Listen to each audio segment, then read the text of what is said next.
Let's all go to the lobby. Let's all go to the lobby. Let's all go to the lobby.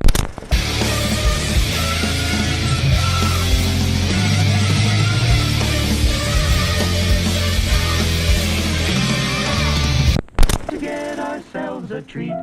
Hey! 20th episode, 20th baby. episode. That's right.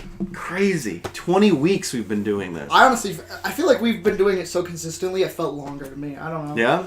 Yeah. 20 weeks. How long is 20 weeks? How many months is that? It's 52, and, like, we're coming up on a half year. That's insane. Man, there. time flies. I know, right? It's crazy. Yes. All right, I'm going to try and be on it today, because I woke up today, dude. Super tired. I was so tired. I was like, fuck. I woke up awake, dude. Awoke. You woke up woke? Well, it's weird, because last episode, I was the one who was on it, and you were still on it, but you were a little tired. Now I feel like it might switch.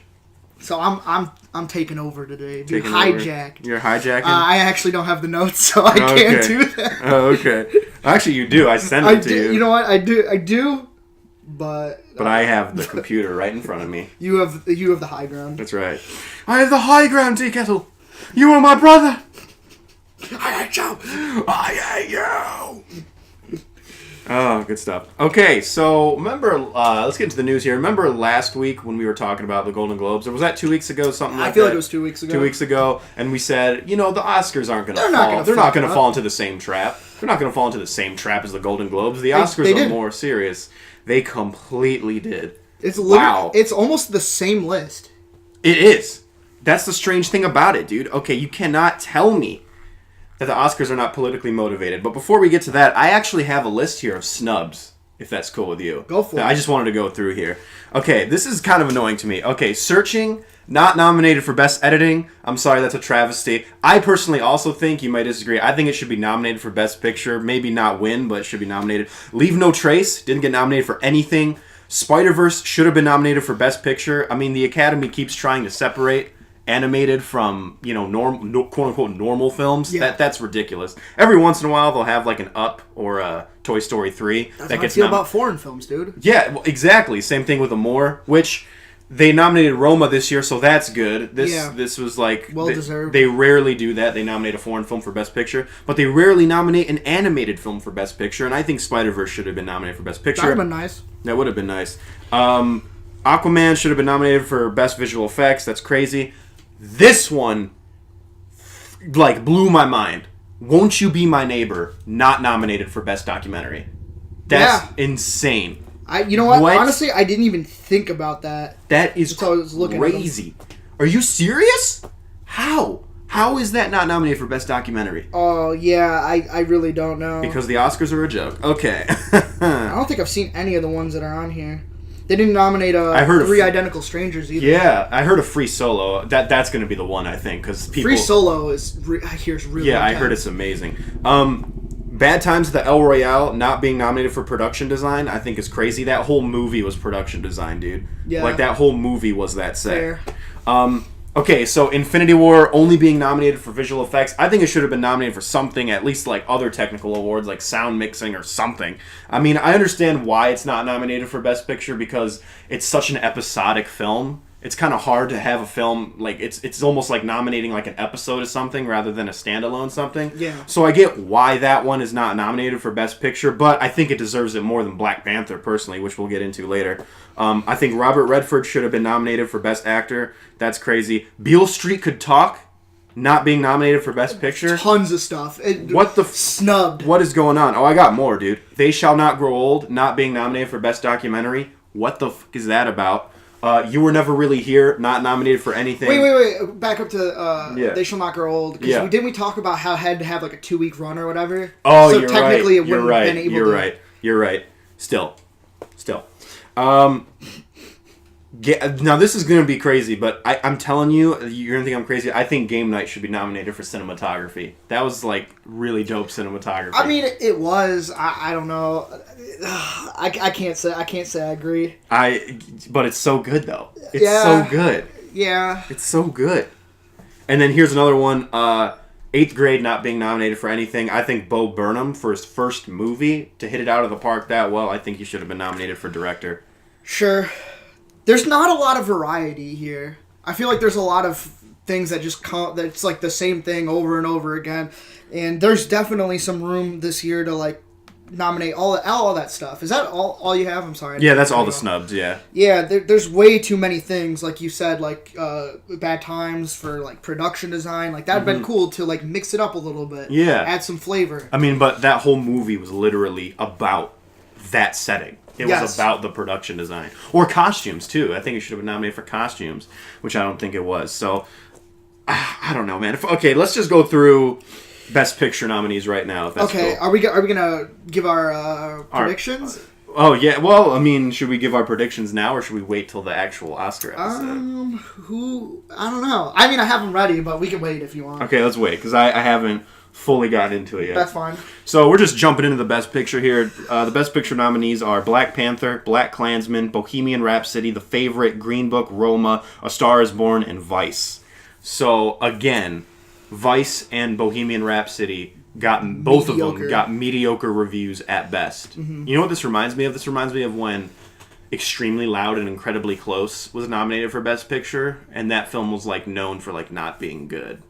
That film was like, this film is not good. Well, the Academy might feel different about it. I mean, that's just how movies work. That's true. Not everyone's going to agree with. Some people think that some movies are better than they are perceived or whatever. But like, I don't know. I feel like there's a lot of them, and a 60% like on Rotten Tomatoes or whatever. That's a good it's fluctuation. Not. Yeah, and I think the thing is like Bohemian Rhapsody and Vice. I didn't see either of them, so I don't know if they're good or not. They didn't look like they would interest me. Like, they seem like they're okay films, but they have good performances in them. And that's the only thing that anchors these films, you know? But the political agenda on display here, I'm not taking a political stance here, but, I mean, it's clearly obvious. Okay? Here's the crazy thing, okay? I like Black Panther. I do, and I'm happy that there's finally a superhero film being nominated for Best Picture. That's huge for, like, fans of superhero films, right? Sure. But in my opinion, Black Panther wasn't even the best superhero film to be released this year. Again, Infinity War and Spider-Verse I thought were way better. And, I mean, you know how political the Oscars are when The Dark Knight wasn't nominated, Logan wasn't nominated, Civil War, Winter Soldier, the first Avengers movie, Spider-Man 2, none of those films were nominated, and I'm sorry, I think most of those, actually like all those films, are leagues above Black Panther.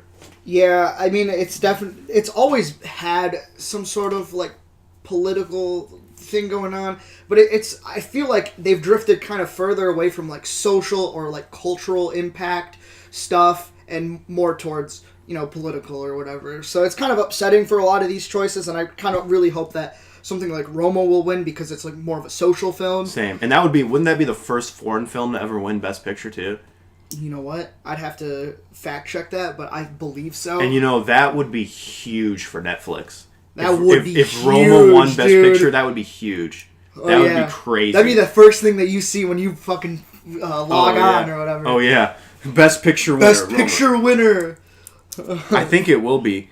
But can I talk to you about Netflix for a second though? Okay. You know how we get confused as like, should this be considered TV movies or like normal movies or whatever? Mm-hmm. You know what's weird is that when you go on the site and you like hover over the thumbnail for the movie or TV show or whatever, if you hover over a movie, it says TVMA sometimes, or like TV-14 or whatever, right? Yeah. But then if you go to another film, like Roma, it says rated R. So it's like they're separating, because like I.O., you know that movie with Anthony Mackie? Yeah. That said TVMA, but then Roma says rated R. Because I don't think that they need to give a rating for it because it's not going anywhere to the public. Like it's public on a streaming service as opposed to public on like in a movie theater. Right. So they don't have to do, because you know obviously that wouldn't work if you just went to a movie theater, you had no idea what you were about to go see. It would need like the rated R or PG-13 or whatever. Right, because Roma and some Netflix Buster Scruggs even, they did have like limited theatrical runs. So I mean Roma had to. I talked to a girl who saw it in theaters. She's from Mexico, you know, and she saw it like in a theater. Yeah. So Hey, there you go. I don't know, man. These Best Picture noms, man. I swear, I thought Bohemian Rhapsody was not going to be nominated. And I could have sworn it wasn't. After swear. Seeing it. Yeah, I was gonna be like, okay, the Golden Globes did it, but that's the Golden Globes. They always do like weird stuff like that. And I really don't see how it promotes any of those, like the social culture. Like, it really doesn't do all that much for. I think it might be like because he has like AIDS and he's homosexual, maybe. Yeah, but it's like briefly touched up on though. Right. So I really don't know. Do you think Bohemian Rhapsody is going to win? Like, I see. To me, I don't think it has a chance. But I've been burned so many times that like it wouldn't surprise me. Yeah. Do you have? But I think I have my two though. Now just looking at the list right now. I have my two. Yeah, I think we have the same two, 100%. What is it? Number 1 is Roma, and number 2 is A Star Is Born. Yeah, that's mine. Those are mine.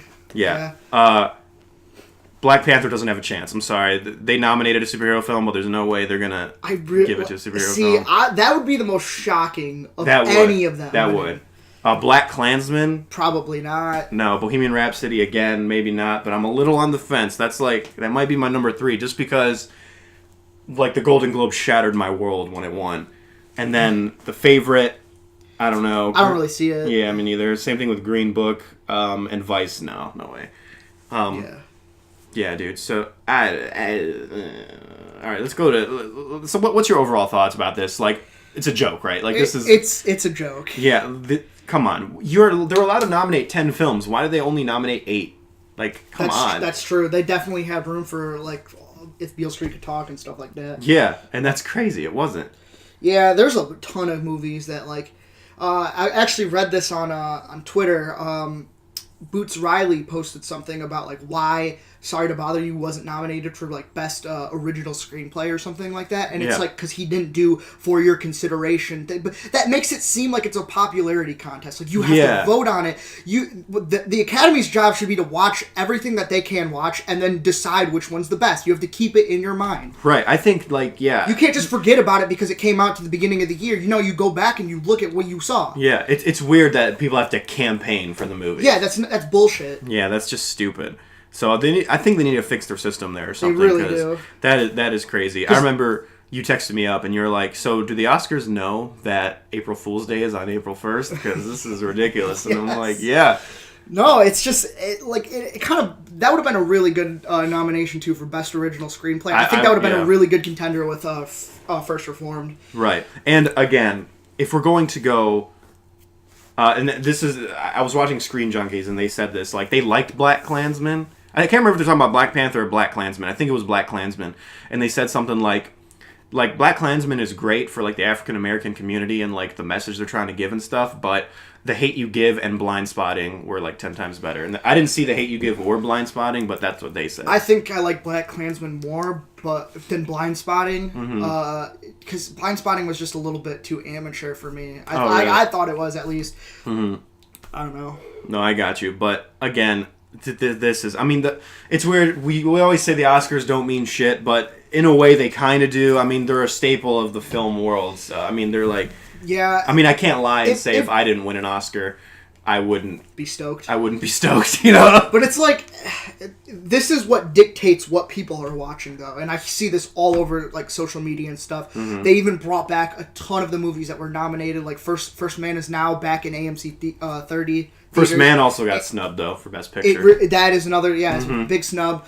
Like, A Star Is Born came back and stuff like that. This is what happens. And, like I said, I think I mentioned this on the podcast. When I saw Moonlight, I saw it, like, a month before it got nominated, and no one was in the theater. It was literally just me and my friend. Mm-hmm. And then it became huge after it got nominated. Right. And that's just unfortunate that that's the way it has to be. Mm-hmm. It kind of is. So, but let's go down to Best Director? Best Director real quick. Spike Lee, of course, for Black Klansman. Mm-hmm. Powell Pawlowski for Cold War, which is a foreign film. Yes. So we got 2 foreign films in here for Director. The next one being Alfonso Cuarón for Roma, Yorgos Lanthimos for The Favorite, and then Adam McKay for Vice, which... Oh, God, dude. Come on. Yeah. I think I have it narrowed down. Me too. I have my first. I don't know who my second is. First for me is Alfonso Cuarón, of course. I don't know who my number 2 would be, in all honesty. I don't know. Pelikowski, or how Polakowski? Yeah. Pelikowski. Yeah, I would put him. Yeah. Because Ida was fantastic. Mm-hmm. Really well directed film, and that's actually why I would say cinematography would be like a really good choice for him too. I haven't seen Cold War, but if it is anything like Ida, that's where my money is going. Right. Well, it's kind of weird because it feels like they're almost accepting. I don't want to. It's weird. Why isn't a Cold War nominated for Best Picture if it's nominated for Best Directing? I mean, that's strange to me. You know? I've seen Best Pictures not being nominated for Best Director. Like Ben Affleck, who won Best Picture for Argo, wasn't nominated for Best Director. But Argo won Best Picture. But this is the other way around. It's like you're nominated for Best Director, but not Best Picture. Yeah, I mean, it can be one of two ways. Like, I've seen, like, Best Directed worthy films not be Best Picture worthy films. But, like I said, I haven't seen this movie. I just feel like it would be nice to have 10 if you have a 10 limit. Because that gives more options, so people can, go make a movie prioritized or something like that. Like now you want to go see Cold War or something like that. I don't know. A lot of people too. I know you're going to disagree with this, but a lot of people are saying Bradley Cooper should have been nominated for Star Is Born. For Best Director? For Best Director, yeah. I think. Yeah, I know. I think he should have been. I think Bo Burnham should have been too. Yeah. I'll wait until I see all the movies on that list before I decide. All right, you want to go to adapted screenplay and original screenplay? Sure. Adapted screenplay. What? Ballad of Buster Scruggs? What the fuck was that? Really? That is so weird. That is so strange. Black Klansman, Can You Ever Forgive Me, If Beale Street Could Talk, and A Star Is Born. So if Beale Street Could Talk is being nominated for a screenplay at least. But, I mean, that's just so strange to me, man. What goes through their heads? I don't, this is just weird to me. See, I can't get into the mindset of them because I don't think like them. It's like Ballad of Buster Scruggs was not that great. It wasn't that great. It was not. I don't really know the source material. Me neither. That's the problem. Me neither. I didn't know there was. I know there was a book, but I didn't. I thought that book was just a framing device for the film. Yeah. I didn't think it was an actual. It was book. an actual book. Right. So wow, I'm like, okay. And then original screenplay is The Favorite, First Reformed. Okay, so First Reformed got some love. Green Book, Roma, and Vice. Yeah, I feel like First Reformed has this in the bag. You think so? It should. I think Green Book has it, in all honesty. Okay. I honestly do. I wouldn't be too upset if that won. Right. Whatever. I mean, I'm not upset at whether anything wins because Oscars, it's whatever. To me. Yeah. No, I got you. Especially recently, I just, every year the nominees come out, and I'm like, I can name 10 movies that are better than the 10 movies you nominated. Oh, easy. It's But great. I mean, that's like a personal thing. Yeah, that's true. And it's not that the movies that were nominated are bad. It's just that's the best of the year. That's no way. What was that in the movie from Angelina Jolie, The Unbroken? Yeah, Unbroken. That's that one being nominated, and then they nominate it before it comes out, and then they see it and they're like, "Oh well, shit! We fucked up. It wasn't good." Unbroken is a good story, the real life story. Yeah. But as a movie, that movie had awful pacing. Really? That's what I heard. Yeah, the it's pacing. 2.5 hours, right? Yes, it was that's the thing. It's a good story, and I appreciate the story, and I love the real life story. Obviously, it's very pro religion because it's very the guy became a Christian after that and stuff like that. And they touched on that, and it was really crazy to see what this guy went through. But just objectively, as a movie, the pacing was off. That was the worst part of that movie. But it's not a bad film, but that was that was a hair away from Best Picture. If the pacing was better, I could see it being Best Picture. But because the pacing was just really wonky, I don't think it deserved. Yeah, it's really hard to make any 2.5 hour movie and over really interesting all the way through. So I mean, I get it, but Yeah, for sure. But again, I actually kind of like that movie. Okay. But yeah, I don't know. We move back up to actors and actresses? Yes, let's do it. Lead actor, you got it in front of you? You want to list off the lead actors? I actually don't have it in front of me. I'm All sorry, right. I have the notes, my prediction Oh, okay, notes. yeah. My bad. The Punisher notes? You got okay, yeah. No, I just wanted to include you, but okay. I'm sorry. No, it's okay. Christian Bale for Vice, Bradley Cooper, Stars Born, Willem Dafoe for At Eternity's Gate. That one's kind of the left field one. Yeah. Rami Malek for Bohemian Rhapsody, and Viggo Mortensen for Green Book. This one, I don't think Mortensen has a chance. no. But I can't believe. I'm stuck between Christian Bale and Rami Malek. I don't know which one I want to put Honestly, my number one pick was Bradley Cooper. Really? Yeah. You think so? I mean, it's not like because I agree with this. Right. Like, do I think that that's the best performance this year had to offer for an actor? No, fuck no. But, this is Right. what we have to work with. Right. You got again, this is who we think are going to win, not who we want to win. That's why. That's why I'm we have to put ourselves in kind of emphasizing. Yeah, that. we have to put ourselves in the Academy mindset, And again, even though it wasn't that great of a movie, Rami Malek was the standout of Bohemian Rhapsody, and I feel like he might get it. But I don't know. He was my second choice. Yeah. Yeah. I think Christian Bale's my number one, and then Rami Malek's my number two. I haven't seen Christian Bale's performance. I saw the trailer, and I was like, he was very mumbly. Yeah, well, I guess of. I don't... That's Dick Cheney, probably. That's probably, yeah. Mm-hmm. Okay, let's go to lead actress. Yep. Yalitza Aparicio for Roma, Glenn Close for The Wife, Olivia Colman for The Favorite, Lady Gaga, A Star is Born, and Melissa McCarthy, Can You Ever Forgive Me? Can You Ever Forgive Me is being nominated a bunch, but not Best Picture. It's weird. I haven't seen it. That's The Wife got nominated for Best Actress, and they got nominated for nothing else. Mm-hmm. Remember when Selma was nominated for Best Picture, but nothing else? It was only nominated for Best Picture. Yeah, that was very weird. strange. That was weird. Like nothing else, just one award, Best Picture. I'm like, okay. Pretty good movie. Yeah, I didn't see it, but heard it was good. I got Glenn Close. Me too. Yeah. I want it to be Yalitza Aparicio. Yeah, me too. I do. That would be absolutely amazing because I want to see her continue to do work. She's my number two choice. You think so? I think she was the best performance that I've seen, but Me too. I haven't seen Glenn Close yet. Same. That's who I want to win, but my number one right now is Glenn Close, and my number two is honestly probably Lady Gaga. I'm gonna be real. I think they might. You know how they love Cinderella stories. Yeah, but, sure. But Yalitza Aparicio is more of a Cinderella story than Lady Gaga, though. So who knows? Maybe they'll. Yeah, that's true. It is. It is. Yeah, that's more of a Cinderella story. That'd be real cool. Yeah, dude. From a non-actor. Is that history? feel like that's history. Yeah, that would have been. Yeah, I think so. Because she is a non-actor. She's a teacher. But if she wins a friggin' Oscar and then goes back to teaching, I'd be like, no way. I remember when the girl from Beasts of the Southern Wild was nominated. She was the youngest to be nominated for Best Actress. Mm-hmm. And I knew for sure like there's no way that she has a chance. But I feel like Yalitza absolutely has a chance. Yeah. I remember when Haley Steinfeld was nominated for True Grit, but she was nominated for Best Supporting Actress. But she's like the main character in that film. Kinda. I mean, yeah, she's the one who kicks it off. That's true. We follow her. We start and end the film with her, No, you're right. You're right. So, I feel it. I thought that was weird. But, I think that's pretty much all to really worth covering, right? I mean, at least for now. I don't know. We'll make fun of it and laugh and have a good time. We're gonna be talking about the whole thing. We'll get a little bit further into it once that comes around. Right.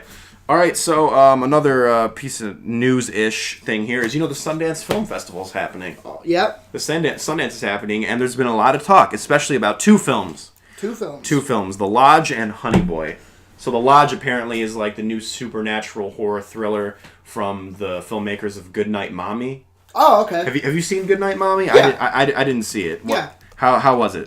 It was kind of disappointing. I'm gonna be honest. Really? I saw the trailer like almost a year before the movie came out, and I was very interested in it, and it didn't really deliver. I felt like the whole movie was building up for like one big reveal by the end of the film, and so I don't know how I felt about it. Oh, really? But the Lodge is the new one? Yeah, The Lodge is the new one. I'm trying to look up the directors here. It's Veronica Franz and Severin Fiala.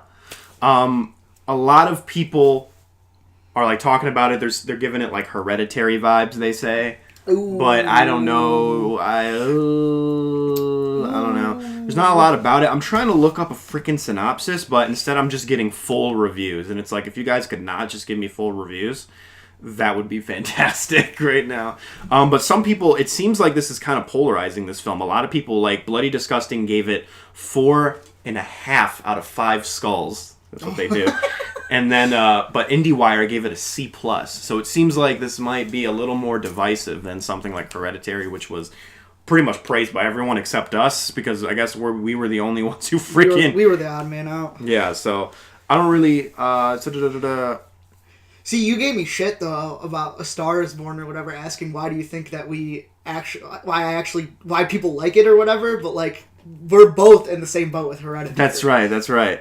So apparently this is a night fair family drama shaded with religious psycho-thriller undertones and a sort of frigid despair specific to the very best winter horrors.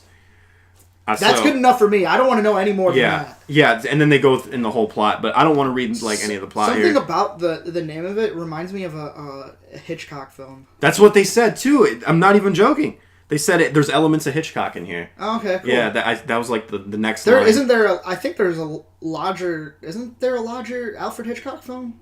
I'm going to look this up real quick. I know there's Lifeboat. No, hold on. Which takes place on a lifeboat. Continue just making shit up. Okay, right. But apparently The Lodge is like a cabin horror film, which sort of gives me like another cabin horror film. But again, people have been talking about it. Some people are saying it's great. Some people are saying it's bad. It has 4 out of 5 on IMDb right now. Mm-hmm. So I mean, not bad. It doesn't have a Rotten Tomatoes score yet, obviously. So he's not a full one. So I don't know. That's gonna be. Why do they make it so hard to like go to Alfred Hitchcock movies? Make it nearly impossible. Right. Okay. So you're looking that up, and I'm just gonna try and stall. The Lodger: A Story of London Fog. Oh, there you go. That's literally what it is. I wonder if it's a remake. It could be. That would be sweet. If it was a remake, I'd be on board. Because it's like, but that would like elevate the pressure though for them. I'd be like, you better deliver. All right, so the next one is Honey Boy right now. Honey Boy. It only has 14 reviews on Rotten Tomatoes, but it has 100% right now. It has a 7.3 on IMDb right now. Apparently, this stars Shia LaBeouf, and this is like a career best for him. Okay. They're saying like this is like insane. Like his performance is ridiculous. I'm gonna be honest with you. Yeah. You're probably gonna be like, "What the fuck?" Mm-hmm. I actually like him as an actor. So do I. Okay. Yeah, I think he's a great actor. No, he's so method that it's nuts. But he's not like method in a douchey way, like, I don't know, a certain other actor I won't mention, but you know who I'm talking about. Okay. But yeah, apparently, okay, so I just got the synopsis up here. Honey Boy is 2019 American drama film directed by Alma Harral from a screenplay by Shia LaBeouf. He wrote it as well. Okay. Based on his childhood and his relationship with his father. So before Even Stevens, huh? Before Even Stevens, yep. Frickin' Lucas Hedges plays the son of Shia LaBeouf, but there's also a young Lucas Hedges right here, so I feel like... the son of Shia LaBeouf? The son of Shia LaBeouf. Shia LaBeouf is playing his own father. Oh. In real life. So Lucas Hedges, I think, is playing Shia LaBeouf in, like, real life. That's so weird. That's so weird. It's they're different names. I think it's like semi-autobiographical. I don't think... It's kind of like Ice Cube's son playing Ice Cube. Right. But yeah, Shia LaBeouf is playing Lucas Hedges' father. The FKA Twigs. What? Are little cute. Are you serious? What are they doing?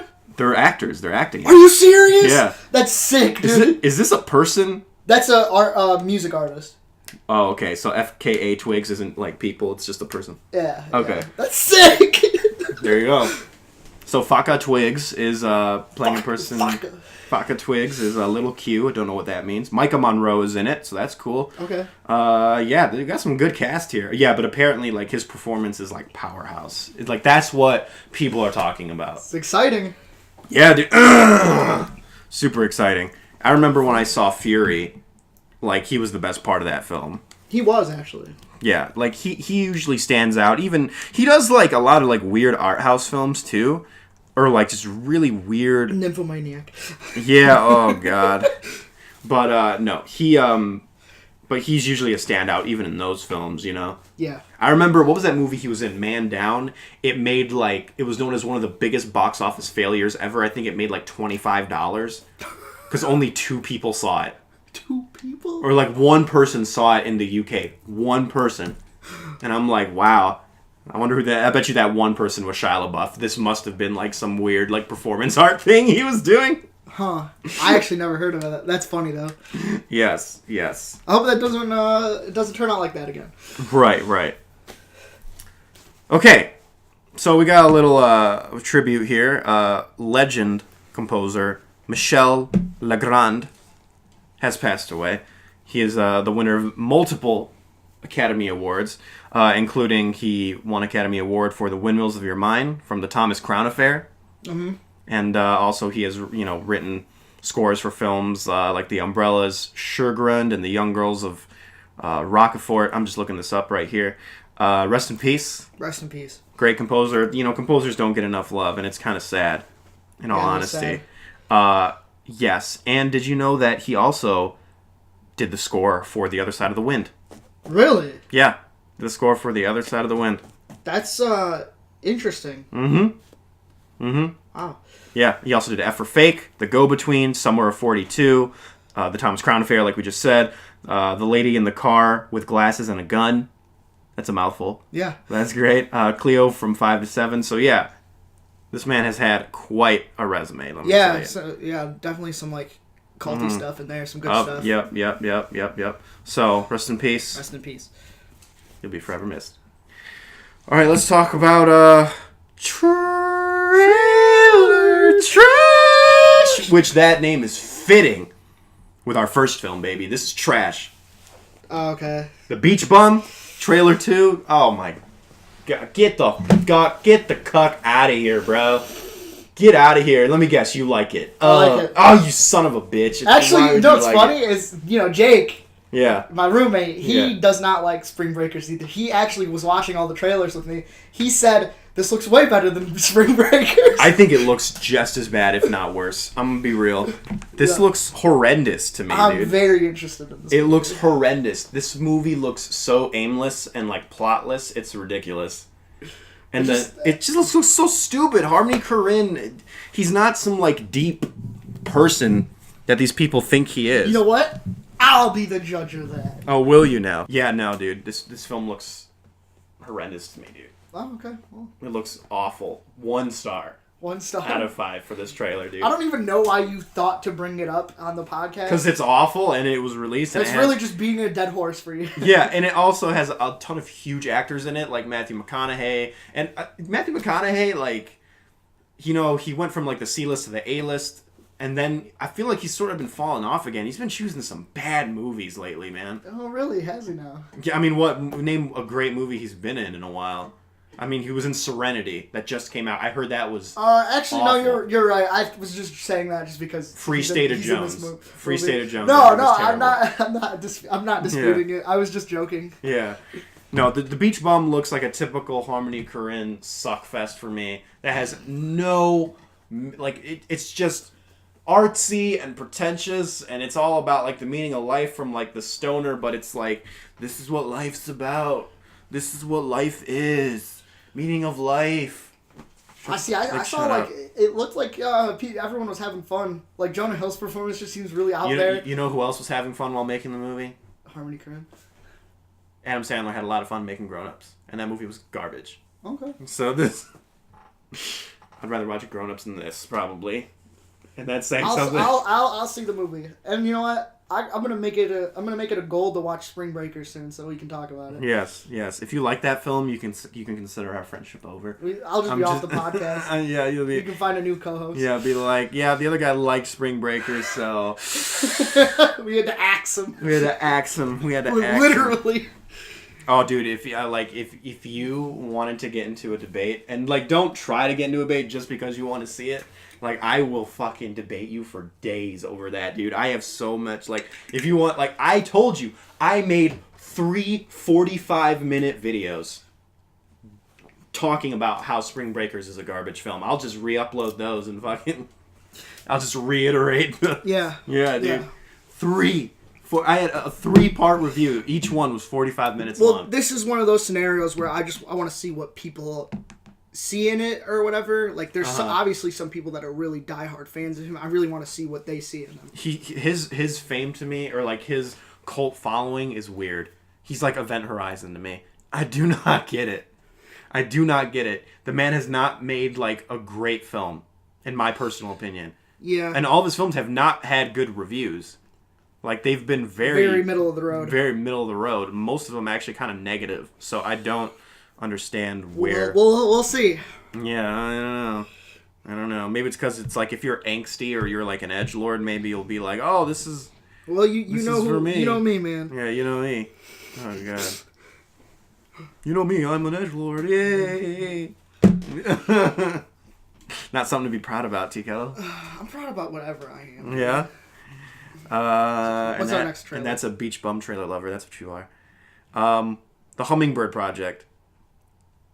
You're gonna have to... Is that the one with Jesse Eisenberg? This film looks like it could be interesting, but it's not about anything that interests me. You know? Like, halfway through, I was like, okay, it keeps going, and it keeps showing this plot, and then it kind of fell off, and I'm like, what? By the end of it, like, the other half, I'm like, what's going on here? I really don't understand. Yeah. It was kind of sporadic, and I don't know. And it's about, like, they're trying to build, like, this pipeline of some kind, or, like, a road of some kind for like, something about stocks. And... See, I didn't even get that. I just know that they're trying to get the stock, info before it comes out or whatever. Yeah, like 5 milliseconds before I don't... And it seems like they gave money to people, like a certain person, so like maybe they're Robin Hood. I don't know. I mean, it has like a big cast: Salma Hayek, Jesse Eisenberg, Alexander Skarsgård. Yep.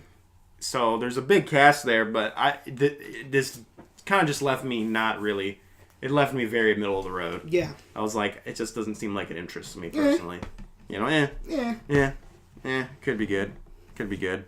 Speaking of something, here's a film that I totally forgot. The Death and Life of John F. Donovan. That was a very weird trailer. It was, wasn't it?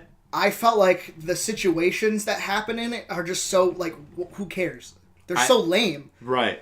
Oh, you're writing to the celebrity, but you're lying about it. Who gives a shit? Right. It's so stupid. Right. I don't know. It could be... I can't even remember. I remember Jacob Tremblay's in it, right? Yep. Really good cast. Kit Harington. Who was Natalie Portman. Yeah. Really I think Kathy Bates is in it. Yeah. It's a really good cast. So, it's surprising. I couldn't really get a sense of what it's about. I got like some kid is like writing a celebrity, but is the celebrity writing him back? Like, is that the whole And point? why are people making a big deal out of it? Yeah, like I don't know. If this was a real life scenario, they'd just be like, they'd laugh, but they'd be like, oh, that's cute. He thinks he's getting letters from the person. Like, right. No one would care. And they're asking him on, like, the news, like, did you actually write to this kid? Who cares? Right. It's so stupid. But who knows? Maybe there's something more to it. There must be, because you got all these people who sign up. Yeah, you got all this cast is like crazy. Natalie Portman. Gosh, dude, she usually picks good stuff. Yeah. But, she's picked some terrible stuff too. But, I don't know. We'll have to wait and see. Yeah. We'll have to wait and see. We're just breezing through these trailers. A lot of these trailers, we had a lot of trailers, but a lot of them were just middle of the road. just NASCAR over here. We're speedrunning this thing, but I'll tell you what. We're gonna take a lot of time for this list. I feel like. Yeah. I bet you have 300 movies on this. I had to stop the honorable mentions just because I kept adding them. And really? I'm like, I just gotta stop. I just gotta stop at this point. This list is gonna be like, I'll be amazed if like 3 of these movies on this list. Damn. Well, I thought the whole point of that list was to be like... These are the movies I'm ashamed about. Not like I'm ashamed what other people think about me. No, not like I thought the point was like, what are these like really popular films that you haven't seen? That's why these technically are really popular films, but they're like really popular like mandatory film student films. Yeah, so are mine, but mine are like... Well, we'll see. We'll see. Anyway... extremely wicked, shockingly evil, and vile. What was that? Oh yeah, that's the one with Zac Efron. Zac Efron is Ted Bundy. Yeah. Honestly, like all the way through, I'm like, was this even about? Like, which character is this even about? Until it said Ted Bundy, I had no clue. Right. I'm gonna be 100% real with you. I'm just, these types of films are not for me. I'm not huge on like real life serial killer movies or stories. I can't remember who played Ted Bundy like years ago, but I remember watching that movie, you know, the old one, and I just it just disturbs me. I'm like, I don't want to fucking feel this disturbed because this is real. Like, this is real people. Yeah. You know, like, this actually happened, and that just fucking, like, messes me up. So I'm like... You know what I watched? I watched with Brian. Brian mentioned. There you go. Portrait of Henry. Oh, with Michael Rooker? Yeah. Yeah. That was pretty interesting. It was really messed up. Yeah, but that's like a fictional story, isn't it? I mean, kind of. Kind of? I don't know. I think it's based on true stuff. Is it? Oh, see, I don't know. I don't like to... It's just... I can understand why people might feel like they're looking forward to this, but this just doesn't look like my cup of tea, personally. I don't like... I mean, fuck Ted Bundy, obviously. Yeah. And I feel like this is almost celebritizing him. And I'm like... This movie does kind of feel like that, but something like... it's Portrait of a Serial Killer or whatever, like stuff like that. That's like trying to actually understand, like, it's kind of like the science of like serial killers and stuff like that. And I mean, that's a very important science to like try to stop that kind of stuff. Yeah, but do you think this film is going to? No. Yeah, and it doesn't even seem fun. I'll be honest. It's weird because with the upbeat music and stuff, and like it almost seemed like they were and like it's like carefree. Yeah, it's almost like. Are we supposed to root for Ted Bundy, one of the most notorious serial killers of all time? Because that's not going to happen, you fucking weirdo. Like, what are you doing here? We have Zac Efron, like, winking toward the camera in slow motion. I'm like, the fuck is this? It could just be the trailer, but... I could, like, if somebody like Tarantino was to direct something like this, I could see it being at least a good time. And there, there'd probably be something there, but this movie has, like, Zac Efron, like, he's not that good of an actor. And there's just not a lot going for me on this trailer. It doesn't even look like a fun time. No, it doesn't. I am skipping it 100%. Even if it gets good reviews, it's just not my thing. So when you said trailer trash is a good way to describe the first movie, you meant to describe every pretty much every movie here. Every movie is sort of just blech. You know? Yeah. White Crow. Ralph Fiennes' I don't know if this is directorial debut or something. This is probably... the best film on the roster. I figured you would cream your jeans watching it. I think this is like a safe bet. More so than the other ones. Yeah. It's like half foreign film from Ralph Fiennes, whatever you pronounce his name. It's like a dance movie. Yeah. You know?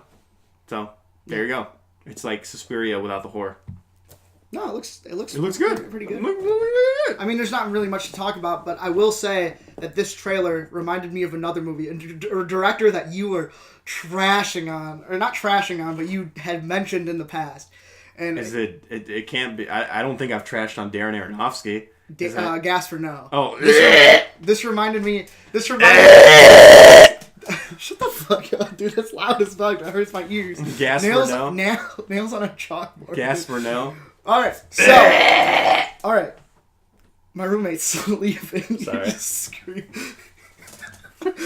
But anyway, because, I mean, obviously this has nothing to do with it, but it was like, oh, what was that dance movie that's coming out this year? The Climax? Yeah. I really want to see that movie. Yeah, of course you do. Dude, that movie looks sick! The movie looks pretentious and artsy. That's the way I like it. Plus, he likes to go on his Instagram and, like, diss on religious people, too. So, just adding to his edgelord, pretentious, artsy humor.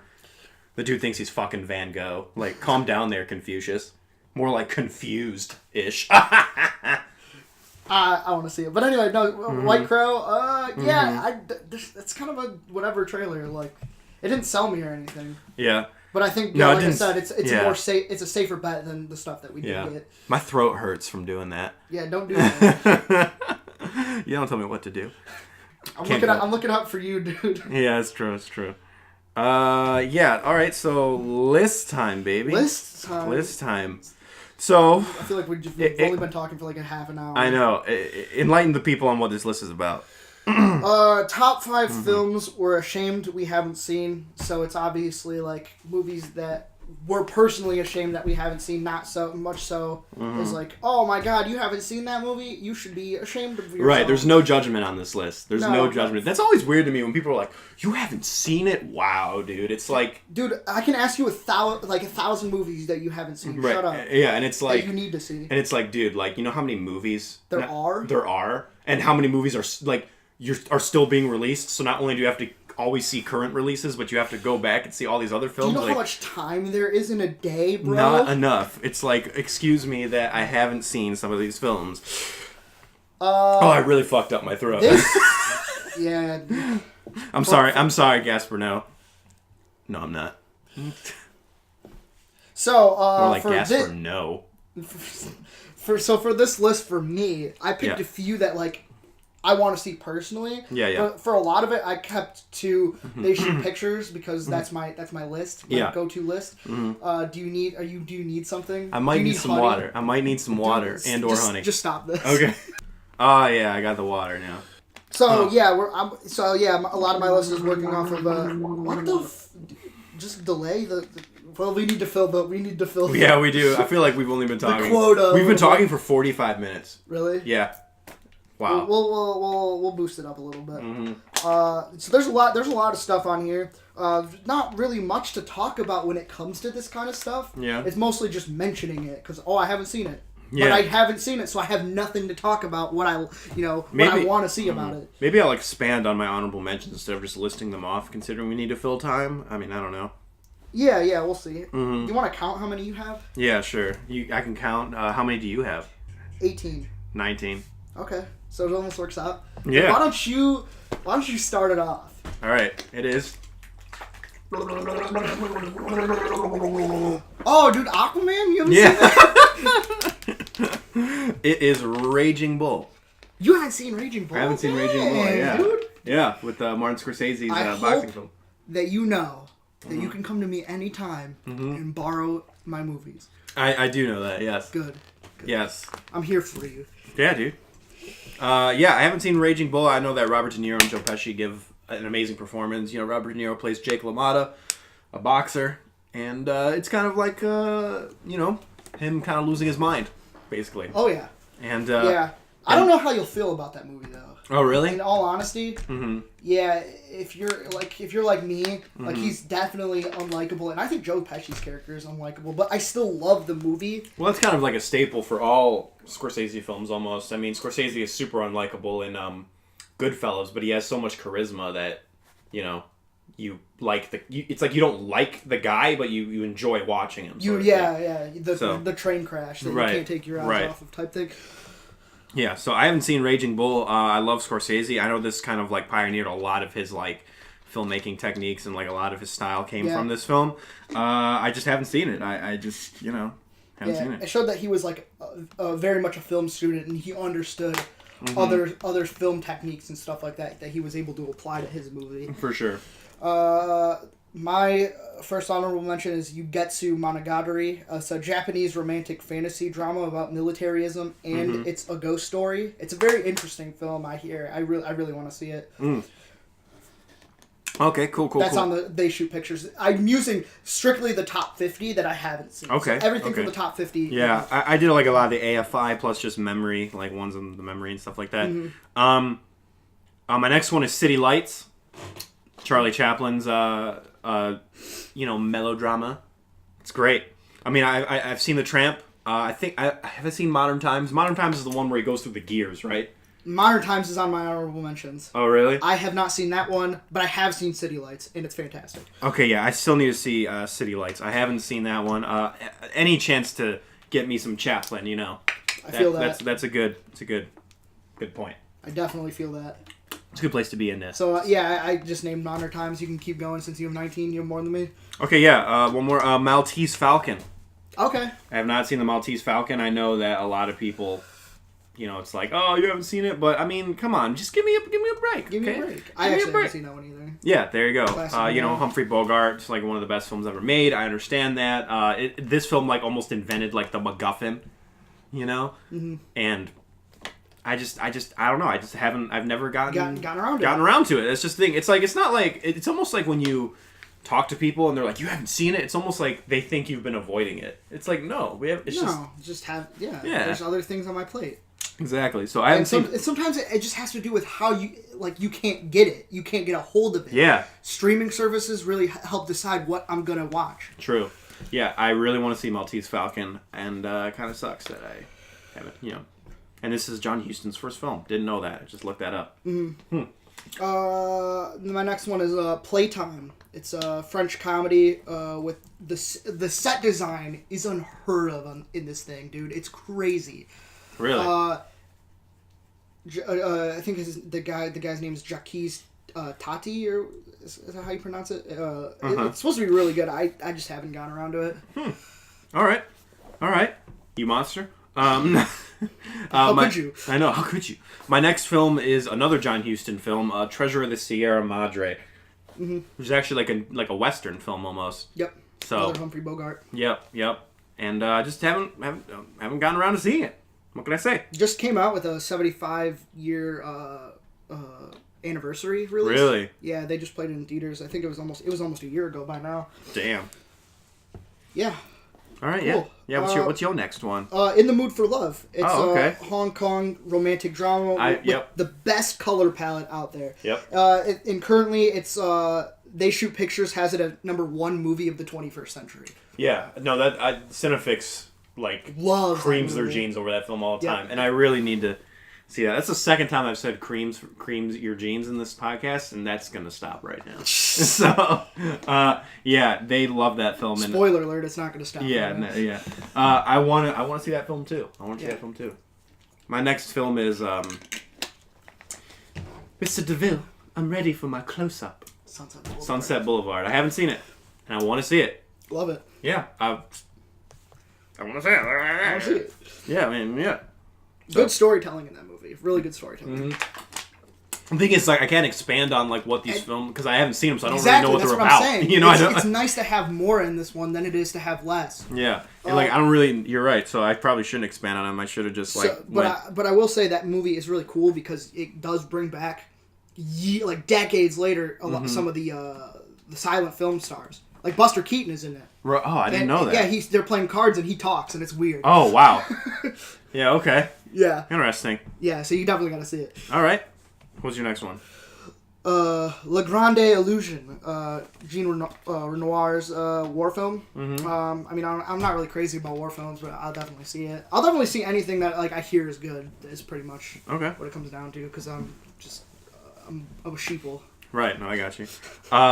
This next one stars one of my favorite actors, On the Waterfront. Oh. I really want to see that. Marlon Brando, he's fantastic. So that is another one. I actually should have had that on my list because I want to see that as well. Yeah, Aaliyah Kazan, baby. All right. What else you got? Contempt. It's a Jean-Luc Godard film, so why not? Yeah. This man has 100 films. So yeah, there's so many. There's so many. He's still making some even now. Oh yeah, I was actually in Barnes & Noble the other day, and they have a film section for magazines. I was just popping them up, looking through them, and then one of them was they did a whole cover story on the Image book. So yeah, within the last 10 years, he's put out some movies. That's what I'm trying to say. For sure. My next one is Rebel Without a Cause. Okay. James Dean, classic. I just haven't seen it. Yeah, that's another one for me. Yep. There you go. El Avantra. I'm sorry, go ahead. No, I'll say it after. Michelangelo Antonioni. He has apparently a very polarizing finale in this film. Mm-hmm. And if it's anything like the rest of his films, I think I'll really like the ending. Yeah. You might even hear about it a little bit later. Oh, okay. Ooh. But where, though? No, I'm sure. But where? So what I was going to say was, a lot of these films, too, maybe not so much in the honorable mentions, but definitely, well, actually, a lot of them, too, for the honorable mentions, but especially the list is a lot of these, too, I had to be should I put this on the list? Because I've seen so many clips from this movie. It almost feels like you have seen it. It almost feels like I have seen it. For this film, for my next film, I know how this film ends. I've seen so many scenes from this film. I would walk in and out of my dad watching Turner Classic Movies, and I would see this film in pieces for so long. I wonder what it is.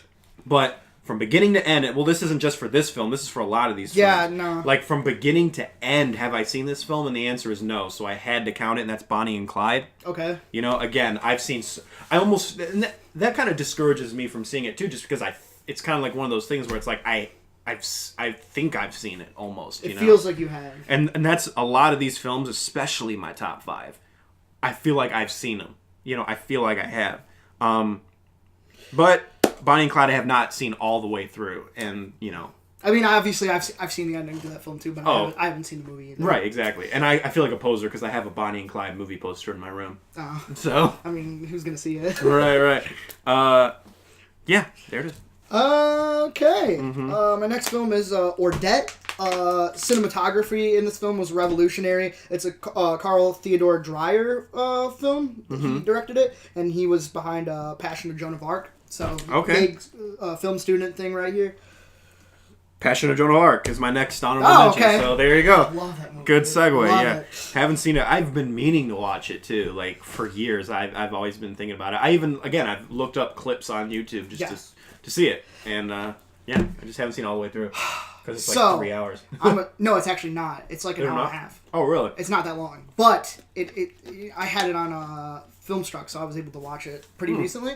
I actually felt bad because I reviewed the movie, and I talked about what I liked about it and stuff like that, and then I rewatched it because I wanted to write on what I thought could have been like done differently or something that it hadn't invented yet. Like the film just hadn't invented this stuff yet, and that's like spatial awareness. Yeah. The film is like kind of like just shows a 180 of the room, and I think it needs to, because it's a white, very plain room, and so when you see people just like on the screen, you kind of don't know where they are in the room, and that's something that I talked about. And then like of course this was the invention of acting pretty much because you got close-ups, the extreme close-up, and you were able to see and realize facial expression and stuff like that. That's something that you weren't able to get before. So Falconetti pretty much invented acting with this, but it does have issues. Like sometimes it's kind of, there's like news that would be given to her, and it's like, okay, this kind of seems like something that she'd be upset about, and it's almost like she seemed happy, and that just might have been the editing, like they might have just gotten a bunch of different like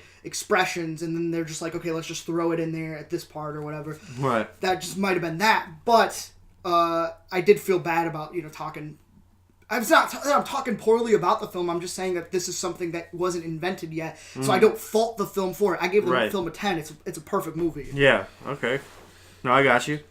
I think it's your next one, isn't it? Yes. Alhazard Balthazar.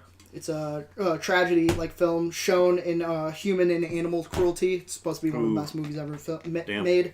Of course, it's going to make you teary-eyed and stuff. Right, it's very, very sad, apparently. Yeah, damn. Okay. My next one is Who's Afraid of Virginia Woolf? That's a 10 for me. I love that movie. Yeah, haven't seen it. My next one is La Dolce Vita. I have not heard of a single one of these films. I'm being real with you. Yeah. That's what I'm here to educate. That's actually what I was thinking. I was thinking of introducing like maybe once a week or something. We watch like something like, or not once a week, maybe once every 2 weeks we watch something that's like kind of like important school material or whatever, like to help us. Maybe we should create like a classic film segment of some kind. Yes, and it's not always the same thing, but there's a lot of stuff to get out there. And this movie, it's a Fellini film. I have seen 8.5, and I love that film. So if it's a Fellini film, that means two things. It's going to be kind of surreal, and it's going to be sexy as hell. Nice. So I really want to see this movie. All right. My next one is The Apartment. Oh, there you go. You're naming all the hits, dude. I'm naming the hits. That's what I thought this was about. I'm sorry. These are hits for me, dude. Yeah, there's somebody, like, if anybody's watching this that is, like, into this kind of stuff, they're like, oh damn, ooh, a man after my own heart. Or they're probably saying, what the fuck? How could you not have seen that? Right. And you call yourselves film critics. Yeah, I'm scum, dude. I'm scum. No, you're good. What's your next one? The Mirror. Tarkovsky's memory fragment structure is supposed to be incredibly poignant with its imagery. I mean, obviously you know this film because of Cinefix. Right. Because you just mentioned them.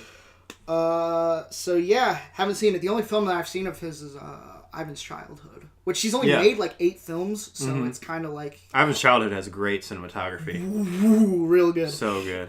So good. People fucking... never mind. I don't want to get into it. There was some people on Instagram, dude, fucking... Ugh! They talking shit about movies? No, they're just like... They're trying to politicize everything now. Everything is so politicized that it takes the fun out of everything. Like, people, like, with Ivan's Childhood, like, with the trenches, that trench scene. Yeah. Like... I'm like, wow, this is, like, beautiful. Like, let's see what the people are saying about how beautiful this scene is and how beautiful the cinematography is. Fluttered with saying, like, oh, he kissed her without consent. This is rape. This is blah, blah, blah. I'm like... You're missing the point! I'm like, are you serious? Like, this is the world we live in now, dude. Like, and obviously I feel like that's out of context, too. Yeah, I know. It's like, I'm not saying that, obviously, that stuff is okay. It's not. I'm saying, like... stop going on these random videos that's not about anything about that and trying to like skew the narrative to make it about that. Yeah, that is like, definitely skewing the narrative. Yeah, it's like stop doing that. I hate it. Ugh, gosh. This is mine, right? That's me. Yep. Cabinet of Dr. Caligari. Ooh. Haven't seen it. And I want to see it. German expressionist horror, baby. And my next one is also a German expressionist horror film. I wonder what it could be. But we'll keep them in suspense.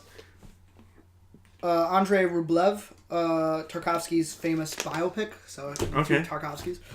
I'd also probably throw in Solaris too. I didn't put that on there, but Okay, Solaris, yeah, that's another one. I do know that one. Who was flickering the lights? Nosferatu. That's right. Yes. That was such Nosferatu. That dude. Okay, SpongeBob is amazing, dude. The first 3 seasons were so good. Like, can you imagine? That's such an obscure, random. A lot of people like to say that SpongeBob predicted meme culture. I think SpongeBob is leagues above meme culture personally, but that's just like the most random, just funniest joke. It didn't make any sense. Let's get a 1930s German expressionist horror character to just appear for no reason. It's so good. It's so good. I love it, dude. I love it. And I love Nosferatu.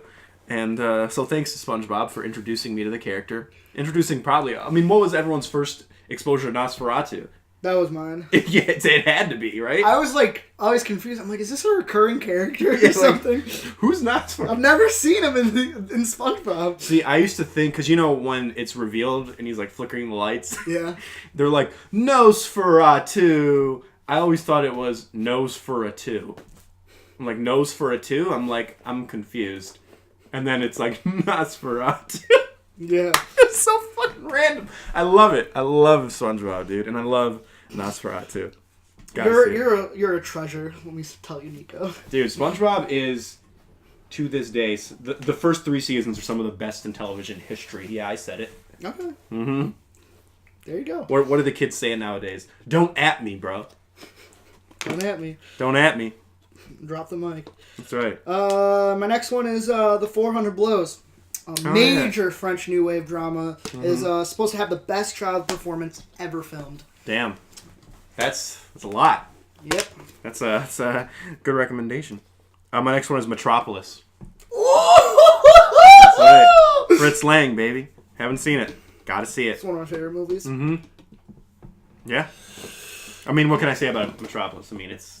You know it. I've seen... It was actually a movement away from German expressionism because it was so expensive. Yeah. The movie went like millions of dollars past its how much it was supposed to be made. Yeah, for. It was revolutionary in sci-fi, in special effects, in so many areas. He based the designs off of his trip to New York City. Mm-hmm. And it's actually really cool because that whole city was made from miniatures. Yeah. And then some of it was made from sketches and stuff. You could tell which one's which, but it's really, really cool set design. Yeah, probably one of my favorites, maybe the best. I don't know. For sure. Persona. All right. Bergman's psychological horror on identity. It uses horror to strengthen its drama element. So I really want to see that movie. It's probably it's considered Bergman's best. Sweet. And I love Seventh Seal. My next one is Touch of Evil. Okay, love that movie. Yeah, Orson Welles fan. This film, I've seen clips from it, obviously. like the opening long tracking take. shot. Yep. I've seen Classic. what happens to Orson Welles' character in that film. So I've seen a lot of clips from the film, but I haven't seen it all the way through because there were like 5 different versions of this film. And I really want to see it. I'm a library, dude. I know. Well, actually, Touch of Evil is on Netflix too, but I don't know which. Right. I don't know which version though. I have the reconstructed version. So Okay. I think there's only 2 versions. Okay.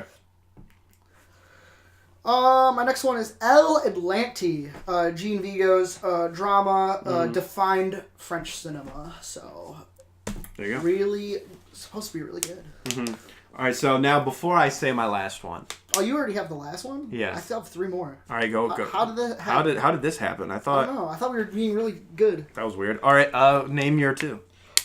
Sunrise. Okay. Murnau's silent rom-com drama. Mm-hmm. First film to feature synchronized musical score and sound effects. Okay. The ultimate film to propel German expressionism into artistic immortality. Nice. And then the other one is a personal choice for me. Out of all of like the blockbuster films out there that I need to see, I'm the most upset that I haven't seen Ben-Hur. Okay. Yeah. Because it's amazing. Also an epic. Such a good movie. There you go. I think this is the first time. There you go. That's the first time. And then the other one is Tree of Life. So there you go. Yep. True Life is great.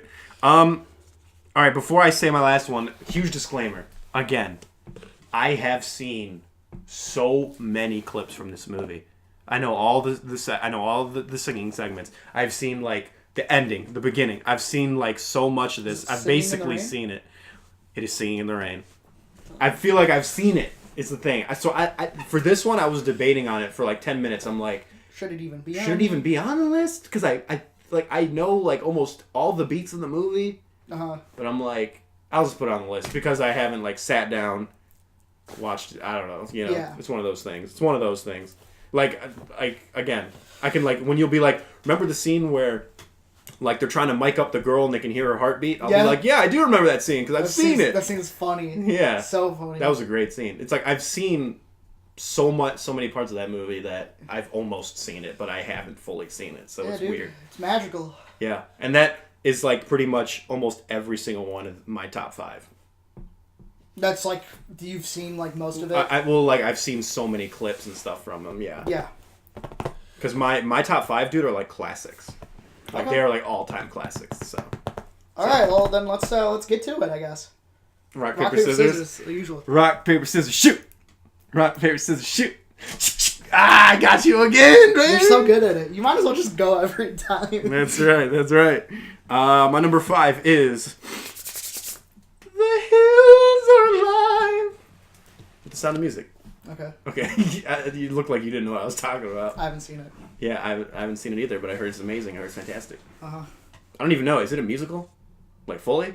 I think it is. Yeah. Okay. Yeah, I haven't seen it, but again, I've seen like that clip so many times and stuff. I'm like, yeah, I should watch this, but I just haven't seen it. I've seen some scenes, but not. I actually haven't seen that one. Right. Who stars in that? I should look this up here. Julie Andrews? Yes. Okay. Mary Poppins over here. Yeah, that's right. Robert Wise directed it. Mary Poppins, y'all. Yes, and apparently it takes place in like World War II, right? And I really just something like that. Yeah. I think so, doesn't it? I could be totally wrong. Again, I haven't seen these films, people. I haven't seen it. Okay. Yeah, I really want to watch it. Yeah. I understand. Julie Andrews, Christopher Plummer. Boom. Yeet. Haven't seen it. My number 5. Mm-hmm. Actually, I feel like there's a couple of these that are actually going to blow your mind. You're like, what? You haven't seen that? Like Star Wars? I'm shook. Number 5 is The Deer Hunter. Oh, The Deer Hunter with Robert De Niro. Yep. If there is a war film that could change my mind, I just spoiled my next film. I feel like it could be this one. Robert De Niro, Christopher Walken, Meryl Streep, John Cazale in his final role. I've seen the infamous roulette scene, which spoils part of the fun, but also it makes me really want to see it. Funny story. My mom rented that film. She watched it when I wasn't home, so I didn't get to watch it. But I have seen that. Roulette scene as well. Yes. So it's such a good scene, and it really boils down like war into like a statistic. Right. It's like a 50-50 type thing. It's very long too, isn't it? It's like 3 hours long. Yeah. See, my mom watched it. She was not that big of a fan, but my mom's kind of not picky with her movies, but she has different tastes. What can you do? Yeah. Yeah, I said Jack Nicholson just because I was in my next one is Chinatown. Oh, okay. Yeah. Roman Polanski's film starring Jack Nicholson, a neo-noir mystery film. I'm looking this up right here because I'm trying to like fill in the void here. But Faye Dunaway is in this film. Yep. And she's like my favorite actress of all time. She's great. She's great. She's great in this movie too.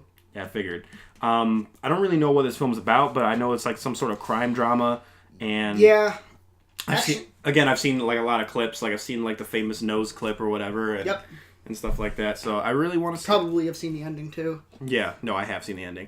You've seen the twist. No, I'm just kidding. The twist.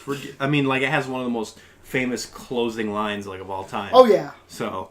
For sure. Mm-hmm. Yeah, that's a fantastic movie. That's long overdue for a rewatch. Yeah, so I really want to see that. And it's kind of... This film, I feel like, has been just lingering over my head for so long. I just haven't had a time to see it. And I feel like whenever I talk to, like, other film scholars or, like, film people, they're like, you haven't seen... Chinatown? Like, that's crazy. Yeah. But it's like, yeah.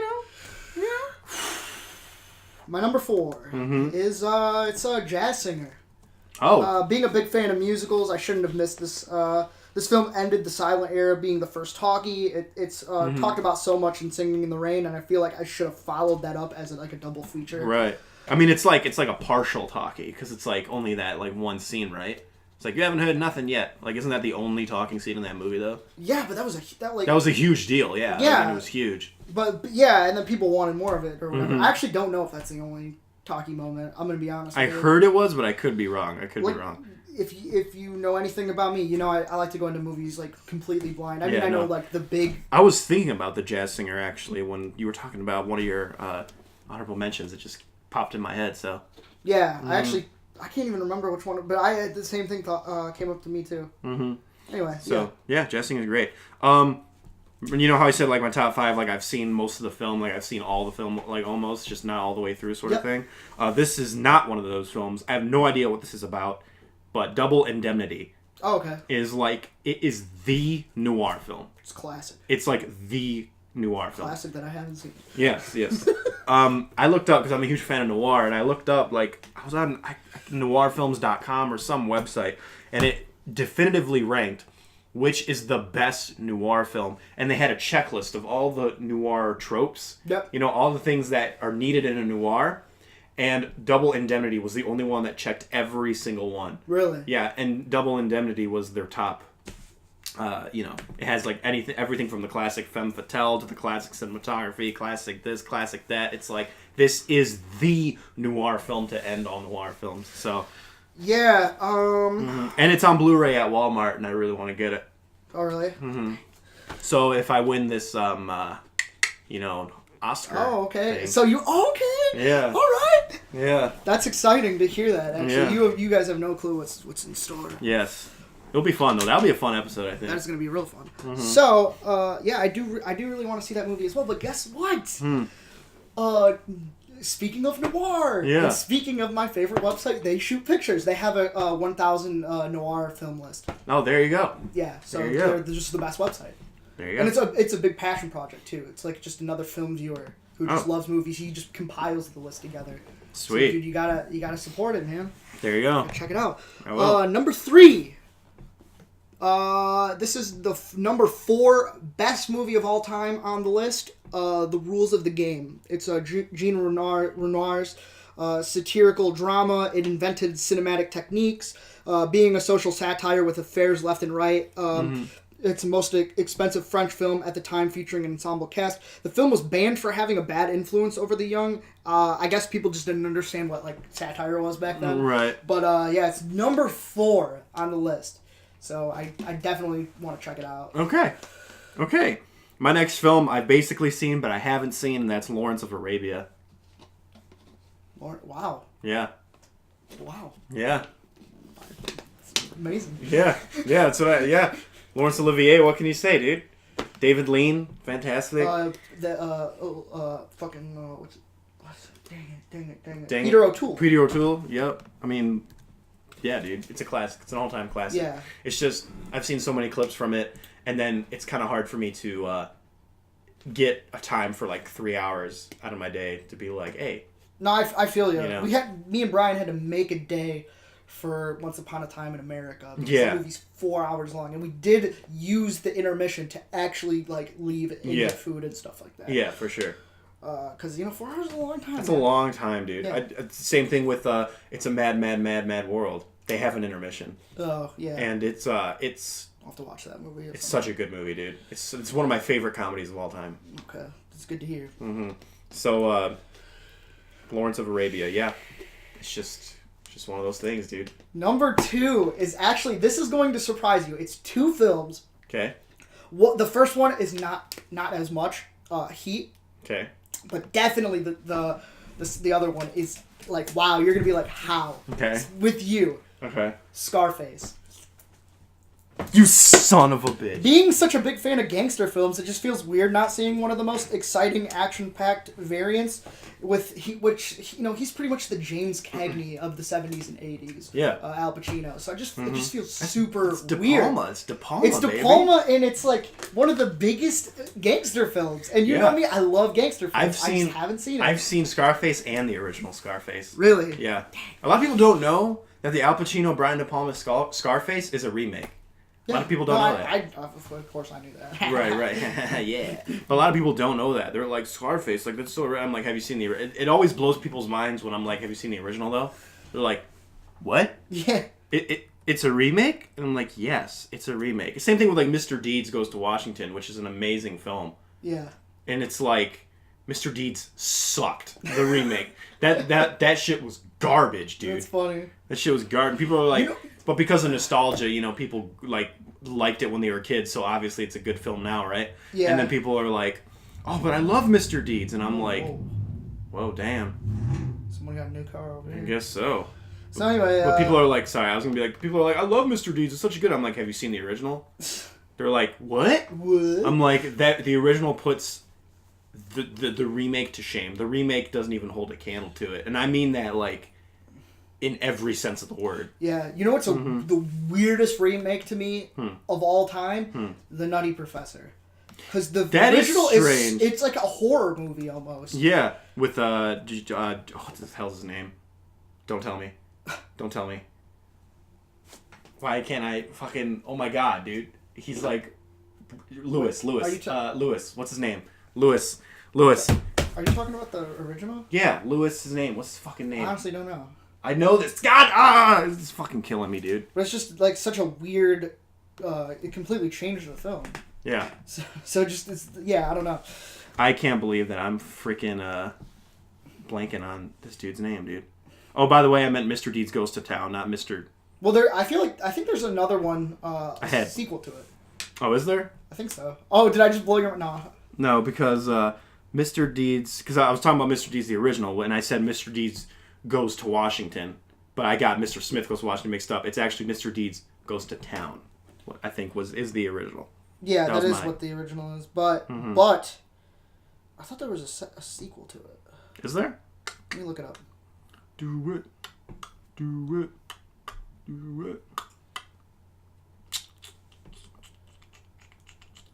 I don't know. I'm not seeing it. Which part? That there's a sequel? No, you're right. I'm an idiot. I just say to things, by the way. I'm not confirming that you're an idiot. That's a thing I do for some reason. No, you're good. It's a weird tick. Yeah, you were confusing it with Mr. Smith Goes to Washington. Well, yeah. Well, Mr. Deeds Goes to Town, Mr. Smith Goes to Washington. I just that's what, I guess, one of those brain things. Yeah, no. But Mr. Deeds Goes to Town, I have seen, and it's amazing. I haven't seen it. It's good. It's a good one. Your number one? My number one is... Oh, boy. What could it be? I'm scared. Any Alfred Hitchcock film that I haven't seen. That's literally... Pick one. That's literally... I wrote down more specifically The Birds, North by Northwest, and the full movie of Rear Window. I have seen I've seen 3/4 of that movie. Okay. I remember watching it, and I think something came up. And I just didn't watch the rest of it. It was on TV, so I couldn't go back to it. You know? And I was like, damn, I had to go somewhere or something. I had to leave. that kind of sucked. Again, I have the collection, but let me tell you something. I always felt bad asking Brian to borrow movies, which I have done before. I've borrowed movies and stuff, but I always feel weird because he's kind of like hesitant to like because he's very they're sacred to him, right? And stuff. But I like giving my movies to people because I want people to see more movies. I still have your movies on my. I'm waiting for my mom to watch Whiplash. It's sitting on our Blu-ray player. Honestly, I totally see. I need to have like a checkout list because I totally forgot that you even had that. Yeah, I mean, I'm just waiting for it because that would be great. Yeet. But yeah, people are like, "Oh, Alfred Hitchcock's your favorite director. You haven't seen The Birds?" No, I'm sorry. Out okay? of all the movies, that really doesn't. But North by Northwest is great. Rear Window. He's is made fantastic. a lot of movies. Okay, I've seen Psycho, Strangers on a Train. I've seen Rope. A lot of people can't say they've seen Rope. I can't say that. Right. And I love those films, man. I love Alfred Hitchcock. Yeah. So I've seen Vertigo, but for some reason I haven't gotten around to seeing this man's full filmography. Yes. And I want to go everything from like the 38 steps or like 39 steps and like all the way down to Family Plot. Like I want all of it. 39 Steps is good. Mm-hmm. Sure. Actually, I haven't. I think I've seen like 7 of his movies. I mean, I need to expand a little. Yeah, and I obviously want to see some of his like more. I don't want to. How would I say? It's not accessible films, but almost less Hitchcockian films, if that makes any sense. Yeah. Like his kind of like Notorious, Spellbound. Although Spellbound had a lot of Hitchcockian elements to it. Yeah, Frenzy, Marnie, stuff like that. Yeah. I completely feel you. Yeah. So. Because when a lot of people say Hitchcock, they think of like the Vertigo, Rear Window Hitchcock. North by Northwest style Hitchcock. Yeah. They don't think of the 38 Steps type Hitchcock. My number one. I knew it exactly what it was from the moment I pitched the idea to do this list. It's because... Two Girls, One Cup. No, guess what? I haven't seen it. Okay, so... That's an old reference. Yeah, I know, right? So let me tell you a little story, first of all. So ever since 2015, I've been buying 3 Criterion films every time that they have the sale. They have the sale every July, and they have the sale every November, where it's half off, which makes it kind of affordable, because these things they're fucking expensive. Okay. Anyway, so I bought 3 from the first time, and one of them is my number one.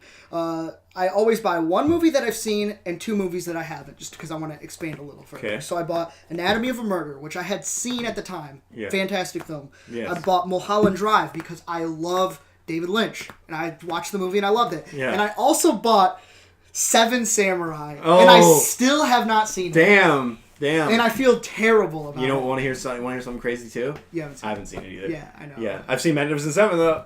Okay. So. Yeah, but I really want to see this movie in particular. Me too. I've seen a bunch of his movies too. Like, not a bunch, but like I've seen like The Bad Sleep Well, which is like I think it's Hamlet, like corporate Hamlet or whatever. Yeah. I've seen Yojimbo with Brian. I saw Yojimbo. I want Rashomon. I haven't seen the masterpiece. The Seven Samurai.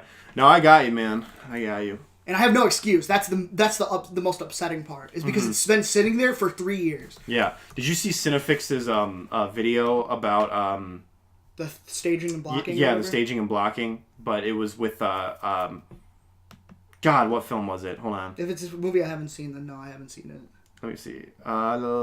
It is Kurosawa's film. It's called High and Low. I have not seen the movie, so I didn't watch that. It's awesome. It's like the plot is like super cool, and I want to see it now.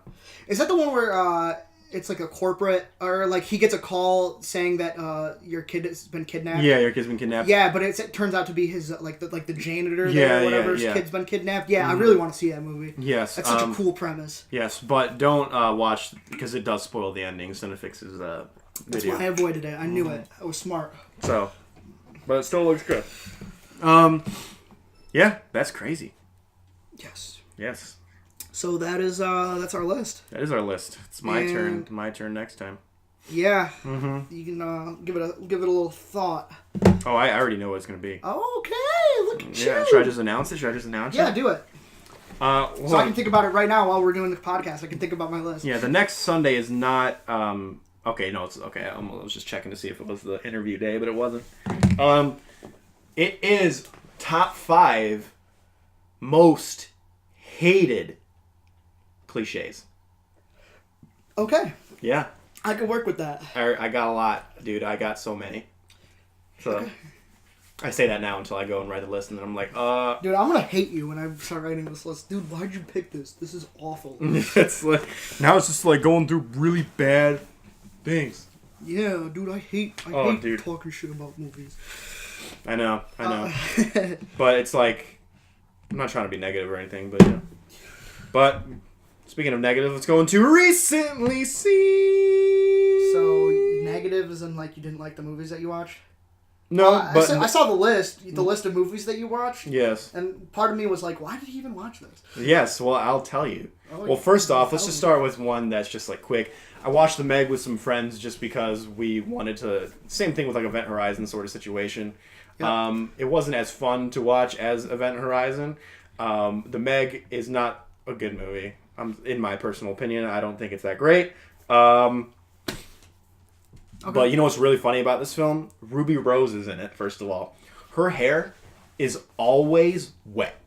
Always wet? Always wet. No matter what, dude. No matter what. She goes in the water, she comes out, and it's like a day later, hair's still wet. No matter what. She hasn't been in the water for like an hour into the film, hair is still wet. It's hilarious. They had to film it within like an hour or whatever. So right. No, just keep it. Right. It's just so weird. Her hair is always wet. Even when...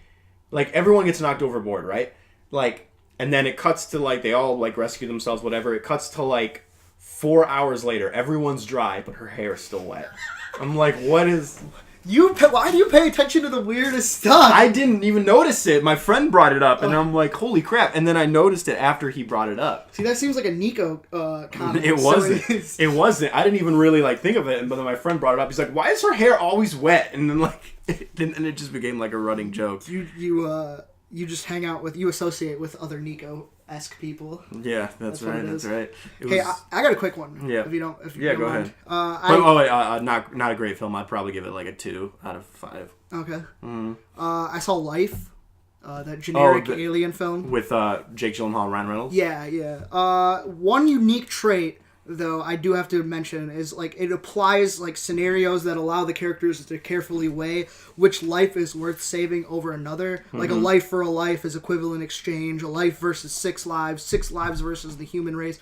And yet again, it reminds you that you can't boil it down to a science. Mm-hmm. From front to back, it's stock. Even the ending doesn't surprise me on how silly it is, knowing the expectations of the film industry, trying to capitalize on more potential franchises. Mm-hmm. So the movie it's just painfully average. I'd give it like a solid 5. Okay. Sounds about right. That's how it looked. It looked painfully average. Yeah. All right, I only saw 3 films, and the next 2 films I'm just going to talk about together here.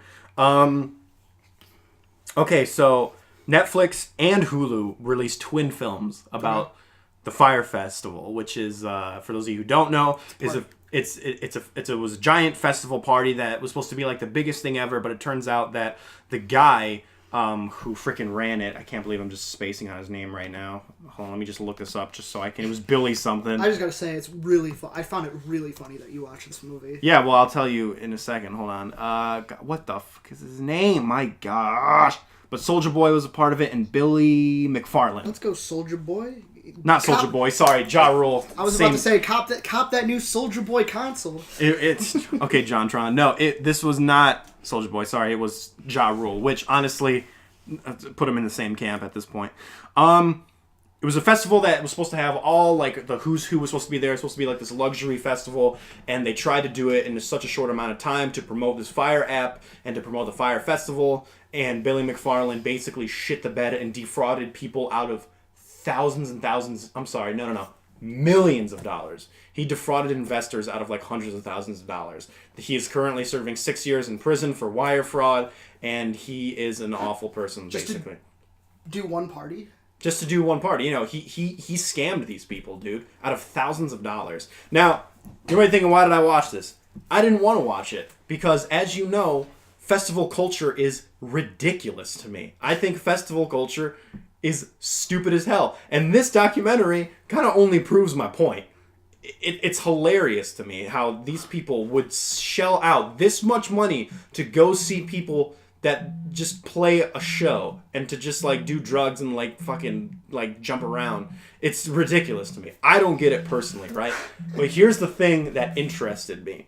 The thing that hooked me into the documentaries was like the fraud part of it. Okay. Like this is who this guy was. This guy was not only a pathological liar, he was a serial con artist who would con people out of thousands and thousands of dollars by promising this luxury lifestyle. And more so, the Hulu documentary dives into, because they're actually kind of different, and I like them both. And they make good companion pieces to each other. The Netflix and Hulu one. Uh-huh. The Hulu one actually gets to interview Bobby McFarland. First of all, the Netflix film didn't do it because apparently he wanted $50,000 just to be interviewed. What? This is who this guy is, dude. This guy's like an evil genius. Hulu dished that out, apparently. But this guy went from driving Maseratis to partying with like on private jets to living in his mom's basement because of how much money he lost on this fire festival because it was such a disaster, right? Anyway, I kind of like the fact that it dived into like the con artistry of this guy and this almost like semi like crime drama almost thing. Like it's insane, right? Yeah.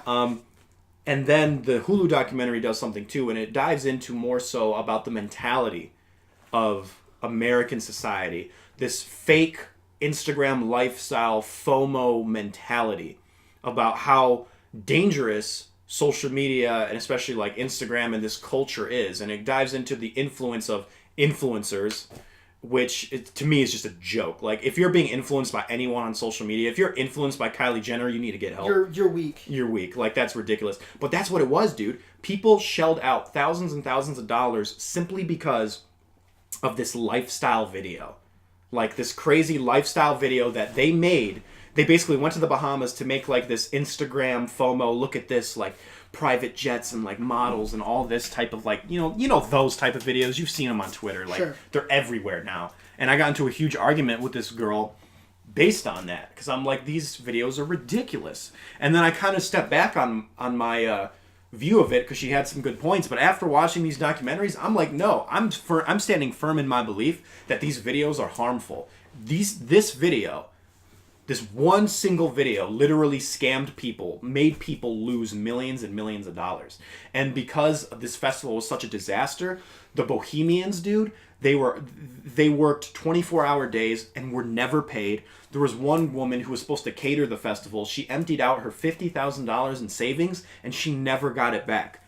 Like, that's crazy. And now, recently, there was a GoFundMe created for her, and she got all of the money back, which is great. Yeah, that's awesome. Yeah, so, and that's the thing. It shows, like, the downside of this type of fake Instagram lifestyle culture that I enjoyed. I'm like, wow, like, the internet's a shitty fucking place. Like, you know? And, it is honestly, it gets to some crazy points. You mind if I kind of spoil, like, some crazy parts about... I don't care. So... Okay, so they have, like, thousands of people coming to this festival that, like, nothing is, like, done, okay? They haven't even, like, booked, like, headliners or anything yet. You know, it's nuts. And it's like $1,000 for, like, general admission tickets or, like, something like that, right? Mm-hmm. So these people have paid thousands of dollars to come to this thing. There needs to be water, right? The water is held at customs, you know, because they didn't do the research to figure out that you needed permits to bring in outside water to the Bahamas, right? So anyway, one of the producers of the festival, one of the investors of the festival, gets a call from Bobby McFarland, right? And he's like, hey, whatever his name was, I forgot it was. He's like, hey, Josh, whatever. He's like, you're our resident gay guy. He's like, we need you to take one for the team. And he's like, what do you mean? He's like, the water is held at customs, so we need you to go down and suck the custom officer's dick. And this guy, what? Because, yeah, he's like, if you do that, he will release the water. This guy, because Bobby McFarland was such a master manipulator, actually went home. He even says it. He went home, he took a shower, he, like, drank some mouthwash. He was ready to do it. He went over there to the customs office, ready to suck dick to get water for these people who didn't have water or food. You know, it was a disaster. And then... He eventually went there, and the guy was like, no, dude, I was just joking. Like, I just want money. You know? He's like, just give me $100,000, basically. What? Yeah, it was crazy, dude. It is crazy. Both of these documentaries were actually very interesting. I think the Netflix documentary is just a better made documentary, personally, and it uses a lot of the same footage too, because there's not a lot of footage because only like a couple thousand people filmed it or whatever, and like stuff like that. Yeah. So, yeah, dude, this was insane, and it kind of just shined a light on like the bad side of like what the internet can do, and the Hulu one explores like influencer culture and how people like Kendall Jenner and Bella Hadid and Hailey Bieber and all these people should advertise that this is an ad, that people are paying for them to promote this thing, because now they're being held accountable. But they said, oh no, we were just paid to promote this. But the public needs to know that. These very impressionable people need to know that before you just promote this thing. And then these people dish out thousands of dollars thinking they're going to party with you. Yeah. And it's actually very interesting because, again, like I said, I don't understand festival culture. I'm not a fan of it. But this kind of shines light on more things than just that, and it is crazy how much it got. I mean, it was nuts. So when I first saw that you watched it, all I could think of is you're doing this to yourself. I'm like, he just wants to watch more Spring Breakers. Like, I don't know why you would watch it. I mean, I didn't really realize what it all entailed. No, yeah, it's not about like the Fire Festival. The Fire Festival was a complete disaster. I mean, like, it's about much. You should watch it. It's about much more than what you think. It's not like a documentary of like just people partying at like Burning Man or Coachella or something. Like, this is literally like there's a lot more to it. Yeah, I see that now. Yeah, for sure. So I would recommend watching the Netflix one first and then the Hulu one if you want to. So. And what would you give them? I would give the Netflix one a 4 out of 5, and then I would give the Hulu one probably a soft 4 out of 5. Okay. Again, the Hulu one does like this thing where, like, the Hulu one I enjoy because they do point fingers too. They're like, how could you scam these people? Like, they are asking Billy some like hard questions. They're like, how do you feel about yourself? Like this is terrible what you did to people. But the Hulu one does this thing where like it uses like stock footage from like movies and like cartoons and stuff to explain its point, and I don't like it when documentaries do that too often. Yeah, I guess it doesn't have the footage or something. Yeah, but I feel like the Netflix one kind of like worked with that more, like better. Sure. So I think the Netflix one was better. Okay. But overall, they're both really good. I don't have Hulu anymore, so. Okay, so the Netflix one you should watch. Sure. Okay. That's all I saw. That's all you saw? That's all I saw man, this I got week. 2 movies to talk about. We'll talk about it. Actually, I do have one to bring up that I did see Ghost Stories. I don't really want to rehash it all that much, but I just will say that I think that the ending was a little bit more of a detriment to me than it was to you. I think the movie that kind of brought it down a little bit more. So yeah. I'd honestly give it like a high 6 maybe. Okay, I mean we're almost at the same score, really. Yeah, so I just just want to bring up that I watched it, so I'm caught up for sure. The next we'll start with The Passenger. So watch The Passenger, Michelangelo Antonioni's art drama. It stars Jack Nicholson. He plays an American journalist covering the conflict in northern Africa. During his time there, he meets a man from the previous night, and that man passes away.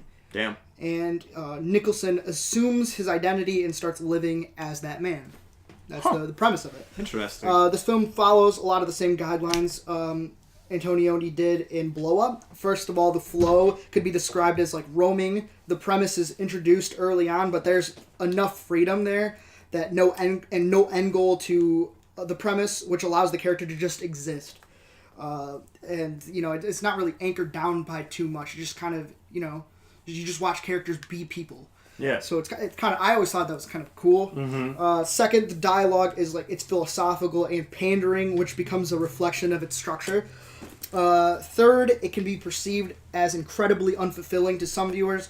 Why does a man steal someone's identity to do nothing with it? Why does a wife go on a wild goose chase to find her husband that she doesn't seem to care about? Why does a woman follow a man she knows nothing about? This film is less concerned with answering questions and more concerned with how liberating this journey makes you feel. And Nicholson's character, he doesn't necessarily assume assumes someone's identity because of the conflict in Africa, but the escapism of it is like a nice parallel to the violence. Okay. Nicholson and Maria Schneider's character have this sexual attraction fueling their scenes, but it remains focused as each of them try to understand their decision making. It's well acted. The cinematography is amazing and features one of the coolest long takes of all time. And if you haven't seen an Antonioni film, then let me just tell you something. You haven't seen a film like it. Yeah. There's just nothing out there like it. Right. My only gripe is it takes a decent amount of time to settle into its groove. I found it far more interesting when the woman that's actually what she's credited as, she's called Woman. Oh, wow, okay. Came into the picture because it introduces a dialogue that tries to make sense of the madness. Okay. So it does take a while for her to come into the picture. Bless you. But overall, I love this film. It's not as good as Blow Up, but it's still really fantastic. I give it a high 9. Damn! High 5. 9.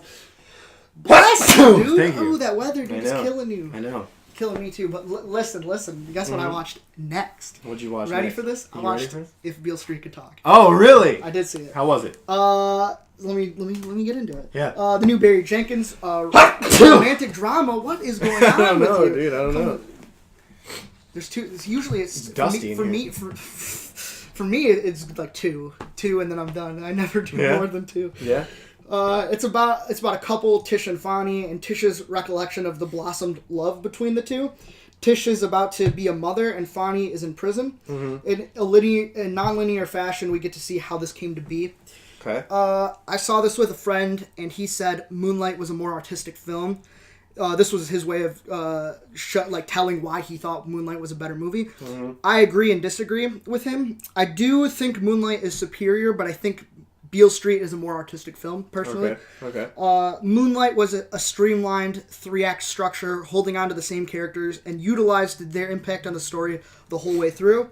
Beale Street has characters come and go, and that's totally acceptable because Daniel, he's Fonnie's friend and recent parolee, and Levi, the Jewish landlord, they're just there to paint a colorful world of suffering and love, and right. I have to take a sip because I sound like garbage. Oh, that good stuff. What the palate, baby. Yeah. This film, it's just not simply black and white. And this goes for the main characters too. There are many shades to them, prominently assisted by the lush colors to the visuals and helpful melodies from Nicholas Bertel, the guy who composed the music. Fonnie is gentle and intimate with Tish, but can get violent for her and even towards her under peak anxiety.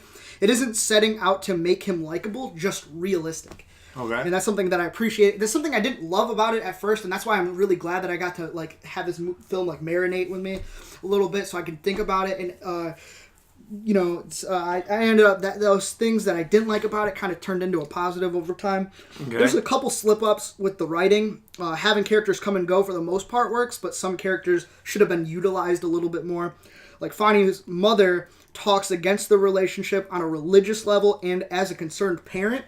And in an aggressive manner. It's one of the most intense scenes in the film. But anyway, hoping that they will be able to make it work since Fonnie's in jail. She acts as a fork in the road that can further their love, but she's only in one scene, which is kind of upsetting. Yeah. Fonnie's dad, however, he does come back in a scene, but it doesn't go anywhere. It literally adds nothing to the narrative, and it could have been dismissed completely. I don't know why they had to keep it. I mean, it just might be bad decision-making in the adaptation part of it. But anyway, it's well adapted, minus a few drawbacks. The acting is fantastic, and I do feel like some of the people did get overlooked for best acting. I know that Regina King is it Regina Hall or Regina King? Was it Regina? I thought it was Regina King. It might be Regina King. Never mind.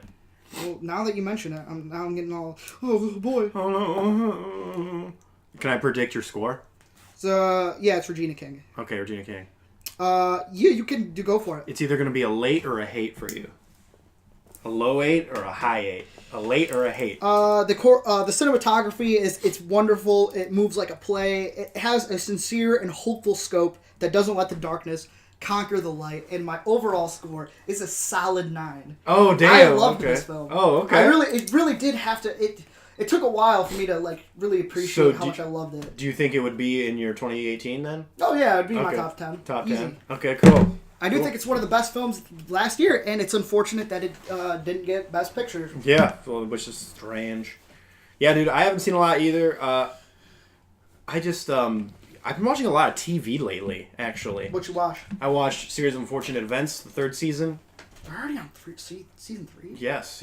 I read the books. I read like 3 of the books when I was a kid. I read a bunch of them too. Yeah, I'm talking like 3rd grade here. Yeah. I'm not huge on like the story themes and like, but it does create its own world and its own like style, which is kind of like its absurdist gothic style, which is kind of cool. Mm-hmm. But the series has a stupid, in my opinion, ending, right? So I'm like, is that how the books ended? So I look up how the books ended. The last book ends even worse. So I'm like, okay, I guess I better just count my blessings with this ending here because, wow, that ending for the books is horrible. I actually didn't get that far into them. The ending, can I spoil how the ending of the books goes? Spoiler alert, people. So they get stranded on an island, right? Okay. This is the last book. It's literally called The End. So they go through all this adventures on the island, whatever. They sail off on like a makeshift boat, and then it literally ends with like, so Sonny, Klaus, and Violet sail out, and they eventually found rescue, ... or they drowned. I don't know. That's how it ends? That's how it ends. They just sail out into the ocean, and the Lemony Snicket, the narrator's like, I don't really know what happened. No, they just sailed out. Who knows? I'm like, wow, that's bullshit. Like, I would be so pissed if I read 13 books with these people, and that's how it ended. I'd be so pissed. I don't see. That's just like I'm assuming that's just like the final line to it or whatever. That's the final line, yeah. Yeah, I don't know. I'd have to read. I'd have to know the rest of it because I don't know. I think it's kind of suited for the way the tone of the books were. Yeah, I get it. It like matches the tone of the books, but that's just stupid. Like I would be like, you need a little bit more of a conclusion than that, dude. Come on, for 13 books, that's crazy. And the series doesn't end that way. It ends on a much more conclusive level, but it's still strange. It's still strange. I've also been watching You. Oh, okay. That's the one where he's like stalking. I'm sorry, what? Isn't that the one where like the dude's stalking the girl or whatever? I have no idea what you're talking about. Okay. No, I've been watching You. Oh. Yeah. Oh, so it's no, I've been watching. I'm describing the premise. And the premise applies to real life. Yeah. No, I have been watching the show You. Is that what it is though? Yeah, that's what it's about. Oh, okay. And it's okay, so everyone was talking about it. They're like, Brendan was even like, dude, you need to watch it. So I'm like, all right, fine, I'll watch it. That show was fucking unnerving, dude. Really? It is unnerving. It is like, it's not like gory or anything, but it's weird. Like, it just makes you like, ugh. Like, what are you doing? Like, it's like creepy. And, but it's weird though, because it makes you sympathize with like the stalker. It makes you sympathize with him. And it like takes you into his mentality of like why he's doing it. And you're like, yeah, I'm kind of rooting for you guys to be together. And I'm like, oh, but wait, this dude's like jacking off in her bushes. Like, this is weird. Oh, no. Yeah, this I don't know if you'll like it because this show like kind of makes you cringe. You're like, yeah, that's not my thing. Yeah. I mean, like, I'm an open, minded person. Right. And there's sort of like elements of Dexter to it, like kind of. Love Dexter. It's almost loved Dexter. Yeah, it's don't compare it to Dexter. There's a couple scenes that are sort of Dexter-esque because he maybe goes a little too far with trying to protect this girl he doesn't really know. Okay. But right now I haven't finished it yet, but about 2 episodes ago, there was a time jump that I just didn't think needed to happen. I think it halted the narrative. Okay. I think it halted the narrative, and I don't know how it's going to wrap up. And if the show wraps up well enough, I'll give this show like a really high rating. I can't give it a rating now because it's not done, but I felt like the momentum was halted in like episode episode 8 or whatever. And there's only like 10 episodes, so there was just a really weird time jump that happened. I'm like, that wasn't needed. Shay Mitchell's in it. This girl who looks exactly like Teresa Palmer is in it, like exactly. I swear. Is she the main character? She's the main. She's the girl that he's stalking, and I'm like, it's got good taste. I'm like, is that Teresa Palmer? And it wasn't, and I was like, isn't she like 30 something, like 35, 30? Like Teresa Palmer? Yeah, she's 32. Oh. But she is prime, dude. And this girl's also prime. Like, they look like twins. It's weird. I even tweeted about it. I'm like, you guys are twins.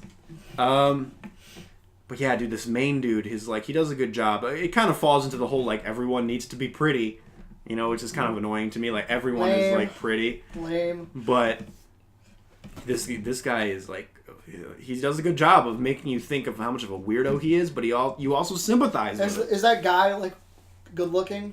He's decent look. He's not, like, ripped, which I actually appreciate. Because he's, like, the main character. Like, you follow him. Like, you go into his head and stuff. They could be a little bit more bold if they just used somebody that just, like, looked like us. Right. Exactly. I think about that all the time. No, he's, like, gorgeous. And he's not, like, ripped, which I appreciated. I'm like, okay, at least they didn't make him, like, freaking Chris Hemsworth. But he is still pretty good looking. And to the point where there's some controversy because people are, like, sympathizing with him too much. They're like, oh, like, this is, like, love. And I'm like, no, this is weird. Don't fall for this man. He's crazy. You know? Yeah. It's pretty cool though. You should watch it. Okay. Well, dang, that felt like a short episode. Yeah. Well, I gotta go, so it kind of works out, I guess. Yeah. And so it's supposed to like be a massive storm or something like that. Yeah. Apparently, my mom's store is closing tomorrow. That's why she called me. I have to drive her over there. Okay. So, ET phones. What the heck?